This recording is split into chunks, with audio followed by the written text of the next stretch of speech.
Iya, tema kita malam hari ini hati Daud dan hati Tuhan. Hati Tuhan dan hati Daud. Oke. Raja Daud itu berada di tingkat teratas dari semua tokoh perjanjian lama. Dia sering diingat bukan karena perbuatannya yang besar. Ingat perbuatannya yang besar apa? Mengalahkan Goliat. Dan bukan juga karena dia memimpin pasukan yang selalu berkemenangan kemanapun dia pergi. Daud diingat karena hatinya. Hatinya bunda, iya. Karena hatinya yang besar di hadapan Tuhan. Jadi jauh sebelum dia diurapi menjadi raja, bahkan jauh sebelum dia mengalahkan Goliat, bahkan jauh sebelum dia melakukan revolusi penyembahan, Tuhan sudah memata-matai. Tuhan sudah menilik dan melihat hati Daud. Dan Tuhan selalu menemukan ada dua hal penting dalam hati Daud. Ada dua hal penting selalu yang Tuhan temukan dalam hati Daud. Yang pertama itu, hati Daud itu selalu penuh gairah ketika menyembah Tuhan. Mengerti gairah ya? Hati Daud itu selalu berapi-api, bersemangat ketika menyembah Tuhan. Walaupun tidak ada manusia yang melihatnya ketika menyembah Tuhan, tapi dia luar biasa setiap kali dia menyembah Tuhan. Lalu yang kedua, Daud sama sekali tidak punya agenda lain, tidak punya kepentingan lain ketika dia datang untuk menyembah Tuhan. Pokoknya ketika dia datang menyembah Tuhan, tujuannya cuma satu, sembah Tuhan. Gak ada kepentingan atau niat-niat tersembunyi yang lain. Nah, dua hal inilah yang membuat Tuhan berkenan atas Daud dan akhirnya memanggil dia menjadi raja menggantikan Saul. Jadi malam ini kita akan belajar beberapa hal yang istimewa berdasar dua hal tadi dalam hidup Daud. Yang pertama itu natsnya tadi. Kita lihat Kisah Rasul 13 ayat 22. Kisah Rasul 13 ayat 22 dikatakan seperti ini. Setelah Saul disingkirkan, Allah mengangkat Daud menjadi raja mereka. Tentang Daud, Allah telah menyatakan, Aku telah mendapat Daud bin Isai, seorang yang berkenan di hatiku dan yang melakukan segala kehendakku. Nah, fokus kita adalah kalimat aku telah mendapat. Ya, aku telah mendapat Daud bin Isai. Itu fokusnya. Kita lihat dulu beberapa terjemahan. Beberapa terjemahan dari ayat yang satu ini, ada beberapa variasi di situ yang sudah dibuka oleh Kak Christine. Beberapa versi terjemahan. Ada satu versi dari bahasa Indonesia. Bahasa Indonesia yang sangat sederhana. Dikatakan seperti ini. Waktu Tuhan menurunkan Saul dari tahtanya dan mengangkat Daud. Inilah yang Tuhan katakan tentang Daud. Aku sudah tahu tentang Daud anak Isai itu. Bahwa dia punya hati yang sesuai dengan keinginanku. Dialah yang akan melakukan semua yang akan aku mau. Jadi kalau tadi di Alkitab yang biasa kita pakai ditulis aku telah mendapat Daud bin Isai. Alkitab bahasa Indonesia yang lebih sederhana lagi menulis aku sudah tahu tentang Daud anak Isai itu. Tadi mendapat, sekarang sudah tahu. Nah, di terjemahan firman Allah yang hidup beda lagi, dikatakan seperti ini. Tetapi Allah menyingkirkan dia, maksudnya Saul, dan mengangkat Daud sebagai raja. Mengenai Daud, Allah berkata, Daud anak Isai sangat kusukai. Nah, muncul lagi yang ketiga ya. Aku telah mendapat Daud, aku sudah tahu tentang Daud. Lalu terjemahan firman Allah hidup berkata, Daud anak Isai sangat kusukai, sebab ia taat kepada aku. Satu lagi terjemahan Indonesia Literal Translation yang ada di bawah, itu ITL, ya itu. Di situ dikatakan apa? Dan setelah menyingkirkan Saul, ia mengangkat Daud bagi mereka sebagai raja. Tentang dia pula, dia berkata sambil bersaksi. Wow, tidak hanya ngomong tapi bersaksi. Tuhan tidak hanya berkata tapi bersaksi. Apa katanya? Aku telah menemukan Daud. Luar biasa. Aku telah mendapat, aku sudah tahu tentang Daud. Daud anak Isai sangat kusukai, lalu aku telah menemukan Daud. Nah, itu nasnya. Balik lagi Kak Christine. Kalimat ini, kalimat-kalimat yang tadi, yang Bunda sebutkan tadi berulang-ulang itu menjadi bukti kalau ketika Daud ditetapkan menjadi raja pengganti Saul, Daud itu tidak didapatkan secara tanda kutip tidak sengaja. Ya, tapi didapatkan setelah melewati berbagai seleksi. Jadi seleksi itu diadakan untuk melihat keberadaan dari hati Daud yang sesungguhnya. Seleksi diadakan untuk melihat kualitas dari hati Daud yang sesungguhnya. Dan setelah melewati seleksi itu, Alkitab menulis pendapat Tuhan tentang Daud. Apa pendapatnya? Aku sudah mendapatkan Daud. Nah, itu ya. Jadi itu yang luar biasa. Aku sudah mendapatkan Daud. Kalimatnya sederhana, tapi kalimat ini berbicara banyak dan mengungkapkan banyak hal. Kenapa? Karena dari hasil seleksi yang dilakukan Tuhan kepada Daud yang diikuti oleh Daud, hasil akhirnya adalah Daud dinyatakan lulus dalam pengertian Daud memang seorang yang berkenan di hati Tuhan. Pertanyaannya adalah, kenapa Daud disebut seorang yang diperkenan oleh Tuhan? Terjemahan dalam Alkitab tadi mengatakan jawabannya. Apa itu? Aku sudah mendapatkan Daud karena apa? Karena dia yang melakukan segala kehendakku. Jadi kenapa Daud diperkenan Tuhan? Kenapa Tuhan menyaksikan tentang bagaimana Daud? Karena memang Daudlah orang yang ditemukan Tuhan yang telah melakukan dan akan melakukan segala kehendak Tuhan. Jadi karena dia akan menggantikan Saul, dibandingkan dengan Saul jauh kualitasnya. Saul itu banyak konflik dalam dirinya dan banyak menimbulkan konflik, sementara Daud tidak. Nah, lalu kita bertanya, apakah Daud tidak punya kelemahan? Apakah Daud itu sempurna sehingga Tuhan berkenan bahkan menyukai Daud? Sudah pasti Daud juga punya kelemahan. Tetapi yang unik, yang istimewa dari Daud adalah di semua kelemahan yang dia miliki, dia sama sekali tidak mengejar perkenanan manusia.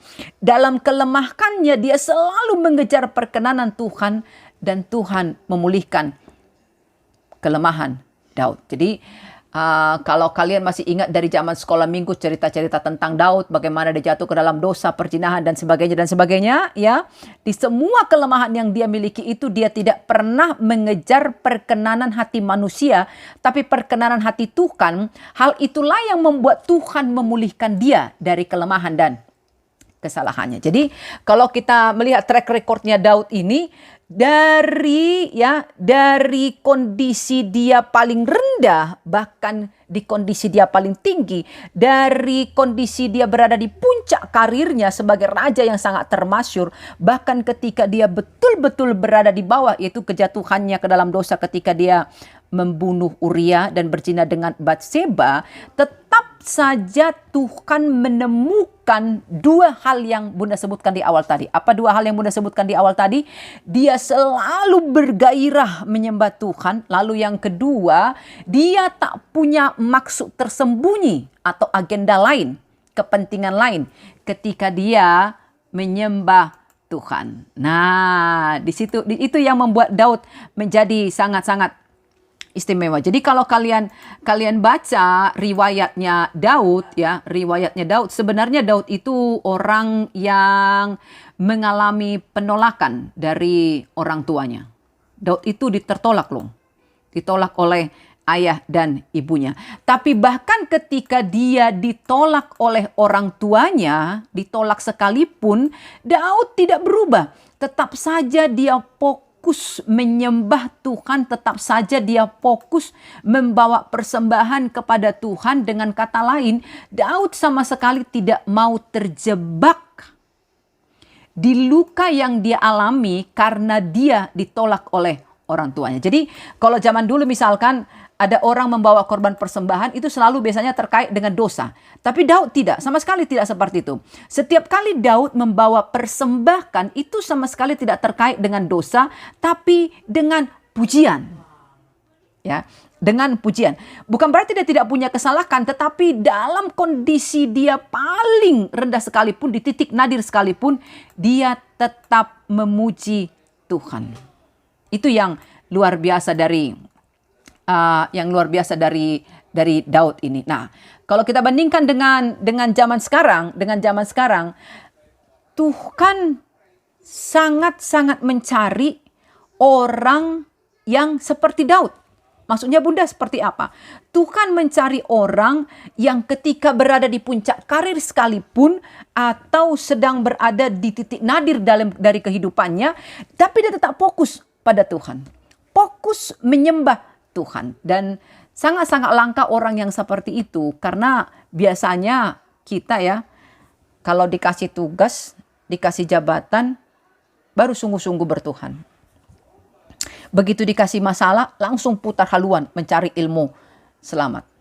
Ada juga yang sebaliknya. Begitu dikasih tugas, dikasih jabatan, dikasih harta sedikit, hatinya langsung mencong dari Tuhan. Tapi begitu dikasih masalah seperti pandemi ini, wah, rasanya bertuhan itu bagi dia luar biasa. Nah, Daud sama sekali tidak begitu. Bunda katakan tadi, di puncak karir atau di titik nadir hidupnya, Daud tetap fokus kepada Tuhan. Itu yang menarik. Bahkan ada banyak klien Bunda, orang yang konseling ke Bunda yang kasusnya mengalami penolakan. Yang mengalami penolakan entah dari orang tua, entah dari saudaranya atau dari sekitarnya. Dan umumnya orang-orang yang mengalami penolakan ini terjebak di luka karena penolakan itu. Sehingga akhirnya apa yang terjadi? Lukanya itu menjadi menua. Dan dia pun terjebak mengasihani dirinya sendiri. Penolakan itu membuat orang tersebut berkubang dalam pertanyaan. Kenapa aku ditolak ya? Kenapa? Oh kenapa? Kenapa aku dilahirkan ke dunia ini jika aku hanya menderita penolakan? Ya, umumnya seperti itu. Tapi balik lagi, ketika bahkan Daud, ya, sekalipun ayah ibuku meninggalkan atau menolak aku, tapi Tuhan menyambut aku. Ketika Daud mengalami penolakan, sekali lagi Bunda katakan, Daud sama sekali tidak terpengaruh dengan masalahnya karena hatinya tetap fokus kepada Tuhan. Wow, luar biasa. Apa pelajaran yang kita dapatkan dari situ? Bunda berharap sekali malam hari ini kita masing-masing memiliki satu kerinduan supaya Tuhan melihat hidup kita. Dan ketika Tuhan melihat hidup kita, Tuhan boleh berkata seperti perkataannya kepada Daud. Apa itu? Aku sudah tahu tentang kau, Christine. Aku tahu tentang kasihmu. Aku tahu tentang penyembahanmu. Aku tahu tentang kau, Santi. Aku tahu tentang kasihmu, tentang penyembahanmu. Aku tahu tentang kau, Benny. Aku tahu tentang kau, Jessica. Aku tahu tentang kau, Randy. Aku tahu tentang kau, Mareta.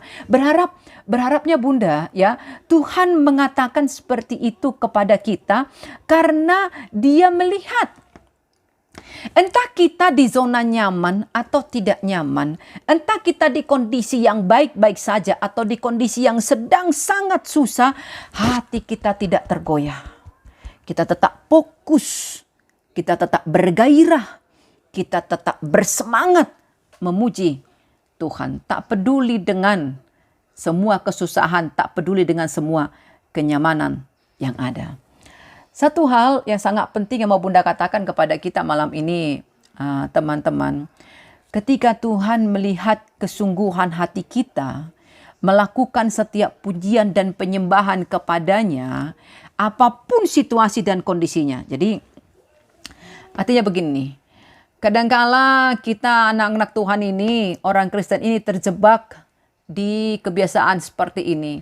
Dia memuji, dia menyembah, kalau dilihat oleh orang atau untuk dilihat orang. Itu. Akibatnya apa? Kalau dia tak dilihat orang atau tak dipuji oleh orang lain, dia nggak mau memuji dan menyembah dengan sungguh-sungguh. Ya, banyak orang Kristen yang seperti itu. Tapi hari ini Bunda katakan Tuhan mencari, Tuhan menyukai orang-orang yang menyembah Dia tanpa maksud-maksud tersembunyi, tanpa agenda-agenda lain, tanpa ada apanya, tanpa udang di balik batu. Pokoknya gue pengen menyembah Tuhan, menyembah saja. Entah ada orang yang melihat, entah ada orang yang memuji, entah ada orang yang mendukung. Gak masalah buat gue. Ini hanya urusan gue dengan Tuhan. Tuhan sangat menyukai penyembah-penyembah yang seperti itu. Jadi Bunda tidak tahu apakah kalian menikmati ibadah hari Minggu yang lalu. Kalau Bunda ketika berkhotbah di GBKP temanya itu tentang suap dengan korupsi. Bagaimana menolak suap dan korupsi. Dan tanpa kita sadari kita sering menyuap Tuhan. Kita melayani supaya kita berpraise worship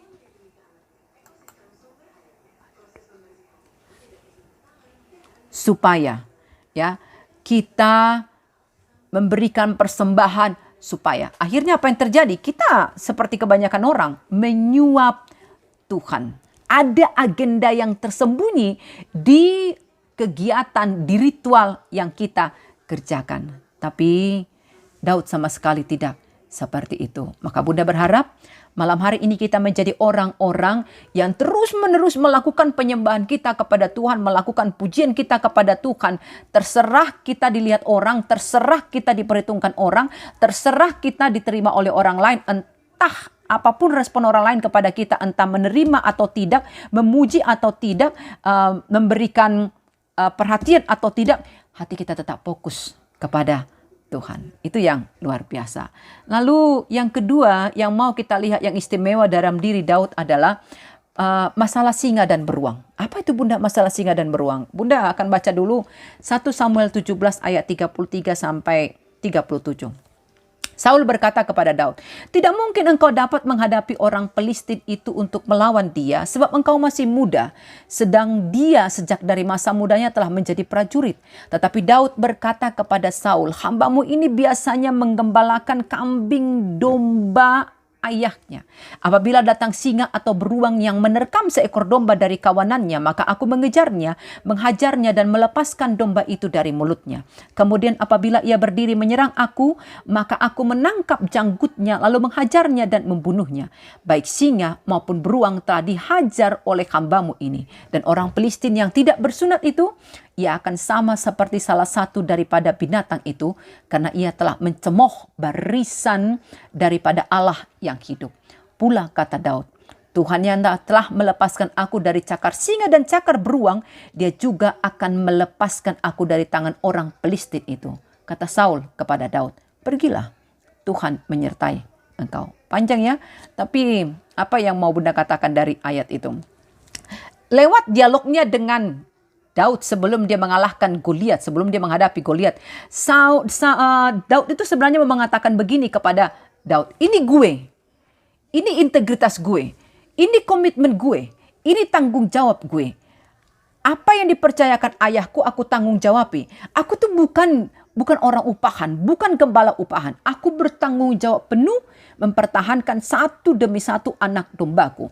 Kalau ada singa atau beruang yang berusaha menangkap anak dombaku, aku akan menghajarnya, menangkapnya, menyerangnya dan membunuhnya. Aku akan melepaskan setiap domba dalam gigitan mereka dan aku akan menyembuhkan domba-domba itu dari luka-luka karena singa dan beruang. 3 kata. Integritas, komitmen, dan tanggung jawab adalah hal yang jadi sorotan Tuhan. Dan malam ini Bunda rindu, hal itu Tuhan temukan dalam diri kita.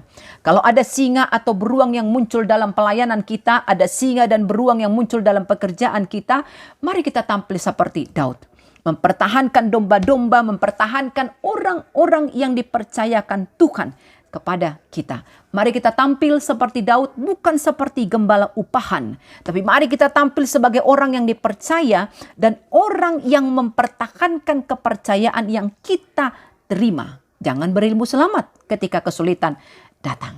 Jadi ketika kita melakukan semua itu sama seperti Daud, Tuhan melihat apapun yang dilakukan Daud, Tuhan melihat bagaimana Daud memegang kepercayaan yang diberikan kepadanya, bagaimana dia berjuang mempertahankan setiap domba yang dia tanggung jawabi, dan itu sangat-sangat menyukakan hati Tuhan. Padahal kalau kalian tahu Daud itu ya, posisinya tidak selalu di zona nyaman. Bahkan ketika dia sudah akan diangkat menjadi raja menggantikan Saul, Saul tidak setuju dengan hal itu. Saul kan berniat untuk membunuhnya. Dia terus mengejar untuk membunuh Daud. Tapi ketika Daud mengalami hal itu, dia melarikan diri. Dia melarikan diri dengan ancaman dari Daud. Dan ketika dia bersembunyi di Gua Adulam, apa yang terjadi? Di tempat dia bersembunyi justru Tuhan mendatangkan orang-orang yang penuh dengan masalah. Orang-orang yang dikejar karena hutang, orang-orang yang ingin dibunuh dan sebagainya, dan sebagainya. Baca nanti 1 Samuel 22 ayat 1 dan 2. Tapi di kondisi terjepit, di kondisi sebenarnya sedang berbeban itu, ketika Daud diperhadapkan dengan orang-orang yang bermasalah, Daud sama sekali tidak protes. Dia tidak berkata pada Tuhan, oh Tuhan apa lagi ini? Apa aku kurang masalah Tuhan? Kau tambah-tambahkan orang yang bermasalah kepada aku. Apa aku kurang masalah Tuhan? Aduh apa lagi? Tidak sama sekali. Yang dia lakukan adalah dia menerima, dia menampung orang-orang yang bermasalah itu. Dia mendidik mereka bagaimana mendirikan mezbah. Dia mendidik mereka bagaimana caranya menyembah Tuhan. Dan yang luar biasa, justru orang-orang yang bermasalah itu dia ubah menjadi pasukan penyembah Tuhan. Luar biasa bukan? Itulah yang sedang Tuhan cari saat ini. Tuhan mencari orang-orang yang bersedia mendengar dan mendengar orang lain. Tuhan mencari saat ini orang yang bersedia menjadi telinga bagi orang lain tanpa peduli dengan masalahnya sendiri. Maka kalau ada orang yang Tuhan taruh di hatimu untuk kau doakan, untuk kau bela, untuk kau bantu, please, belalah dia. Belalah orang itu di hadapan Tuhan. Maka Tuhan akan berkata, aku sudah tahu tentang dia. Aku melihat dia dan aku berkenan akan dia. Mari belajar fokus kepada Tuhan. Salam sehat, tetap happy. Michael Mahita, semangat dan ukui.